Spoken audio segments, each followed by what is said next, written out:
አላህ ከሰጠ ጸጋ ዱንያዊ እጣ ፋንታህን አትርሳ። ብሩን ተጠቀምበት፣ ብራንድ ልበስ፣ ብራንድ መኪና ንዳ። እስልምና ሚዛናዊ እይታን ያለው ሁለት ክንፍ ነው የምንመርበት። አንድ ሰው አላህ ሀብት ሰጥቶት ካልተጠቀመበት ነው አላህ የሚጠይቀው። አላህ ለባሮቹ የሰጠውን ጸጋ ሊያይባቸው ይፈልጋል። ቢሊየነር ሆኖ ተራ መኪና ሲነዳ አላህ ማየት አይፈልግም። የእስልምና አቋም ሀብት ካለ ጥሩ ቤት ውስጥ ኑር፣ ጥሩ መኪና ንዳ፣ ብራንድ ልበስ።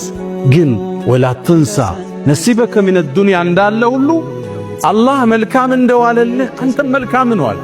መስጂድ ስራ፣ ድሆችን ደግፍ፣ ወገኖችን አቋቁም፣ ቤተሰቦችህን እርዳ። ወአሕሲን ከማ አሕሰነ አላሁ ኢለይክ። ደግሞም ይህን ስንልህ ብርህን ነጠቃ እንዳይመስልህ። ወላ ትንሰ ነሲበከ ሚነ ዱንያ ተዝናናበት፣ ብር የተሰጠ ለዛ። ወአማ ቢኒዕመቲ ረቢከ ፈሐድስ፣ የጌታን ጸጋ ተናገረው ተብሏል።